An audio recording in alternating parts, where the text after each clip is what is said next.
voudrais revenir sur les rapports entre astronomie et astrologie. Vous savez que je suis très sceptique sur l'intérêt de ces relations. Je pense que l'astronomie a fait beaucoup de mal et de tort à l'astrologie, et qu'elle continue d'ailleurs à lui en faire. C'est une sorte de tradition dans sa culture.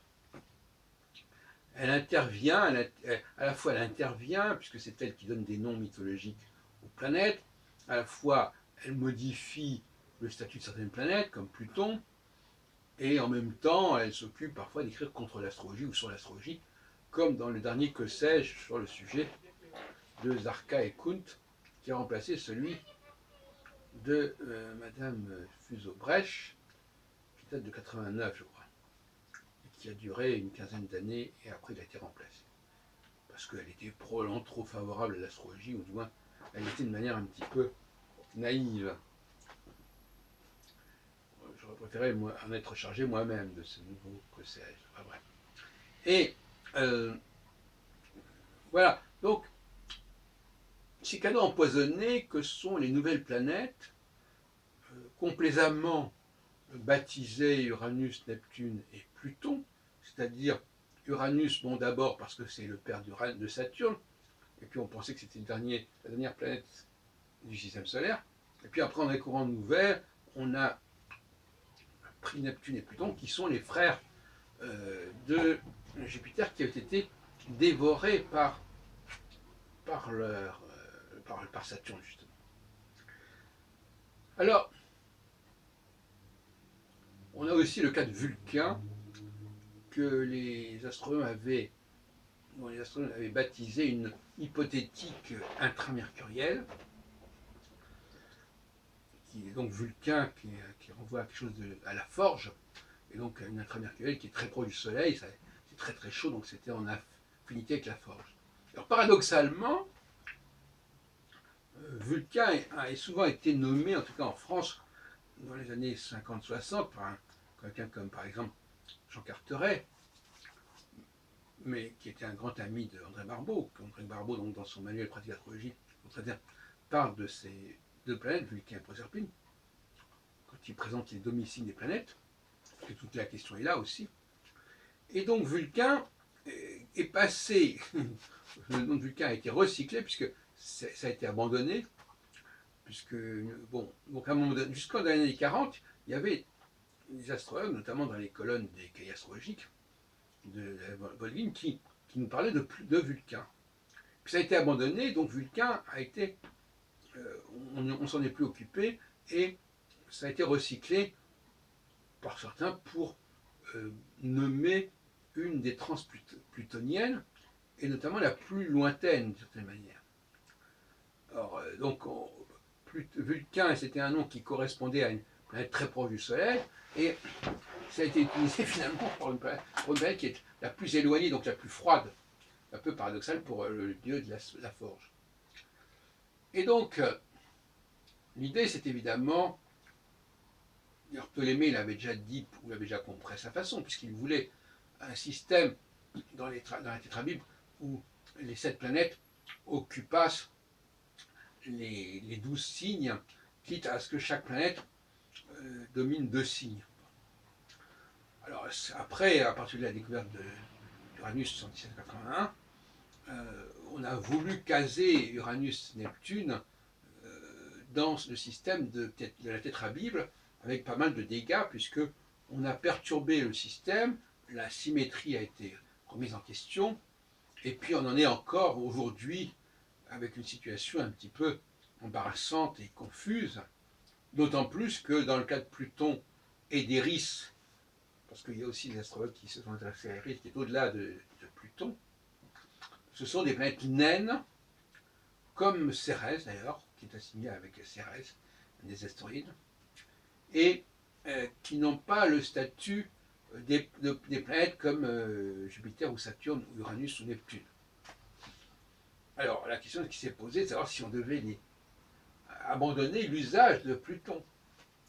Et finalement, force est de constater, je suis encore allé à réunion récemment d'astrologie, alors que la décision a été prise par l'Union astronomique en 2006, force est de constater que Pluton n'a pas disparu des éphémérides et des cartes du ciel des astrologues. D'ailleurs, notre ami Nicolas avait pris la peine d'intégrer Pluton dans son système RET, puisque le groupe de 3 planètes T est constitué de Uranus, Neptune et Pluton. Je ne sais pas exactement ce que pense actuellement Nicolas de ce sujet, mais il semblerait plus raisonnable de ne plus se servir de Pluton. Alors, je rappelle que le nom de Pluton a été donné, on voit sur Wikipédia, par une jeune fille, Vénitia Burney, qui avait à l'époque 11-12 ans, 1930, et qui avait proposé à son grand-père le nom de Pluton, et son grand-père en a parlé à Clyde Tombaugh, qui est celui qui a découvert dans son observatoire de l'Arizona la dite planète en 1930.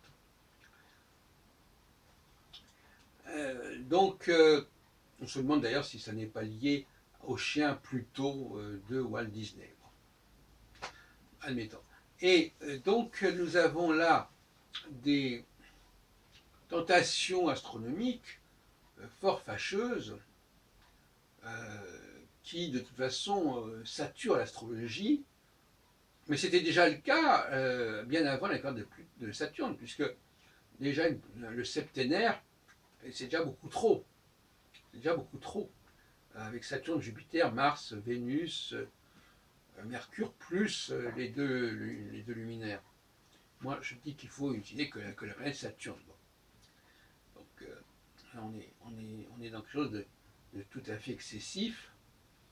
Et on a vu Barbeau, notamment, en 67, il y a 50 ans, proposer un graphique où il regroupait Jupiter, Saturne, Uranus, Neptune et Pluton pour sa théorie des grands, on appelle ça, l'indice de concentration, l'indice cyclique. Alors, donc déjà, oui. Alors, bon, je ne vais pas continuer là-dessus, mais nous sommes actuellement dans un certain pétrin, puisque, comme j'expliquais d'ailleurs en 1976 dans mon livre Clé pour l'astrologie, l'idée ce serait en effet de supposer que s'il y a 12 signes zodiacaux, il y a 12 planètes pour correspondre. Or, le zodiaque, contrairement à ce qu'on peut croire, n'est pas une réalité astrologique, c'est une réalité astronomique. C'est-à-dire que ce sont les astronomes qui, vraisemblablement, ont jugé bon d'appeler les constellations et les signes, d'ailleurs, en reprenant une symbolique qui était celle des mois de l'année et de la symbolique des jours, des travaux et des jours qui étaient très connus au Moyen-Âge et qu'on retrouve d'ailleurs facilement dans les cathédrales, sur les cathédrales. Et c'est de cela qu'est dérivé le zodiaque, le symbolisme zodiacal. Donc là aussi, l'astrologie n'a pas besoin de s'occuper de la symbolique zodiacale, ce n'est pas son affaire. C'est uniquement pour les astronomes un moyen de repérer, de localiser les astres les uns par rapport aux autres dans leur mouvement. Mais de là en tirer une signification psychologique tout à fait abusif. De la même façon, d'ailleurs, la théorie des aires précessionnelles